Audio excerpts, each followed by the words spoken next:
Good afternoon, my name is Arjun Menon and I will be giving you a brief explanation on the startup procedure of an Airbus A320 aircraft. As you can see now, the engines are off and we'll be following a step-by-step procedure on how to start on starting the gas turbine engines, that is the IAE V2500 turbofan of the Airbus A320. So to start this IE engines, what we need is something called as bleed, or it's nothing but a high pressure air source from the APU or the air starter. Yeah. So at the present for the simulation we won't have any air starter, so we have to first start the APU.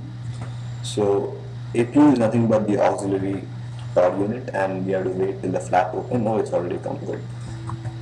So we first start the APU, okay, and so what the APU does is, APU is nothing but a gas turbine engine, just like the two engines, but the only difference is that it does not produce thrust, and its main functions are to produce pneumatic and electrical power. Pneumatic power comprises of, one is to start the engine and second is for providing the air conditioning, and electrical means, it can provide electrical supply to the whole of the aircraft, even if the engine generators, generator 1 and generator 2 in this case, are inoperative. So if you ask me on how this APU bleed is able to start the gas turbine engine, I should explain you about the air turbine starter. Each engine is equipped with an air turbine starter. Air turbine starter is a part of the accessory gearbox, and it consists of a turbine and also a number of gearings. So the APU bleed, or the high pressure air, is made to impinge upon these turbine blades. So obviously the turbine blades will rotate, and through a number of gearings the RPM will be also reduced, and this reduced RPM is given through a vertical drive, vertical shaft to the high pressure compressor, and eventually the high pressure compressor will also start rotating, and that's how the engine starts. Nowadays, especially in this aircraft, most of the modern aircraft, the starting of the engine is like a piece of cake. It's because I can say at least about 80% of the functions are automated. In this case, in the A320, it's done by the FEDEC, or the full authoritative digital engine control. Otherwise, in the previous older aircraft, like for example the 727, there are actually numerous switches to be operated upon. Just to give you an idea, like keeping the throttle at the idle, then there is the fuel shut-off lever, then there is the engine master switch, fuel system shut-off switch, fuel boost pump, then engine starter switch, ignition switch, all that. It just goes on. But now, as you can see here in the throttle quadrant, you need only these three switches to start the engine. Yes, it has been simplified so much. And I've given the APU bleed also. So we'll just move on to the starting of the engines, and side by side I'll also explain what goes on. Yeah, so for the automatic start, what I do is I put this in the start position, then put the switch to the on.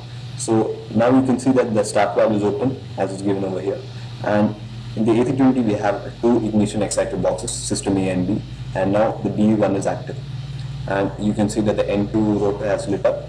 Not lit up, it started to rotate, and what we're waiting for is the EGT to light up. If the EGT has also light up, and the fuel flow will increase rapidly now. Yes. The engine is powering up, and the EGT after now it's reducing now. Now what you can see over here, this amber mark, is called as the EGT limit. Actually what happens is that when this EGT actually exceeds this limit, something called as a hot start occurs, and it's actually used in aviation jargon, and it's pretty much avoidable. It's not so good for the engine. It happens because some fuel vapors might be accumulated somewhere in the turbine. So what the pilots are actually asked to do is to put this one into the crank position and without giving fuel, so that whatever particles are there are flushed out. Normally, the IAE V2500 engines for lighting up will take about 15 seconds. Then in the manual it's given that it takes at least 2 minutes for the engine to stabilize. That is the N1 to come to the idle RPM, all that kind of thing. And over here, so now you can see that all the switches in the, over here you can see that there's one ignition and also start. So although it's in ignition, you can see over here that once you saw a small beep, it's not there now because the engine is running by itself now, because this is a gas turbine engine wherein the combustion is continuous. It's not intermittent like a reciprocating engine. So once it is lit up, you don't need any sparking. But some pilots actually during raining, for the takeoff, they actually put this in the start mode so that they can avoid any chances of an engine out. And right, so I'll just tell you one more fact. See, engine over here, this is actually upper ECAM display called the engine warning display, and this is the lower ECAM. And for any flight to operate, this upper ECAM is a must. As in, if the upper ECAM is not working, some kind of cases there, then the plane has to be grounded. Okay, it's some of an extra information. Fine. And one more thing is that, see, this EPR, EGT, and N1, N2, all these are kind of something called as the engine performing parameters, engine performance parameters. Okay, you can analyze the working conditions by seeing the performance conditions. And this one is called, that is, it considers the vibration of N1, N2, and the fuel, oil quantity, oil pressure, all that. This falls under the mechanical parameters of the engine. Okay, now we'll start the engine 1 also. So before that, I'll just tell you why in the A320 engine 2 is started first. That is because, as you can see, the engine, when the engine 2 is on, it will actually pressurize the yellow hydraulic system, as you can see over here. And in this case, in real life, the PTU is supposed to operate till it can maintain a differential pressure of less than 500, because if the differential pressure is more than 500, the PTU will start operating. So since the engine number 2 is on, the yellow system is pressurized. And one more feature is that this one, the parking brakes, it will operate only when the yellow system is pressurized. It's powered by the yellow system. So it's kind of a safety feature why, every time the engine number 2 in this case is started first. That's extra bit of information now, right? And now I'll just start the engine number 1, 2. As I mentioned before, N2 rotor has started rotating and the start valve is also open. Now you can see ignition A, that's the A box, ignition system A is now active.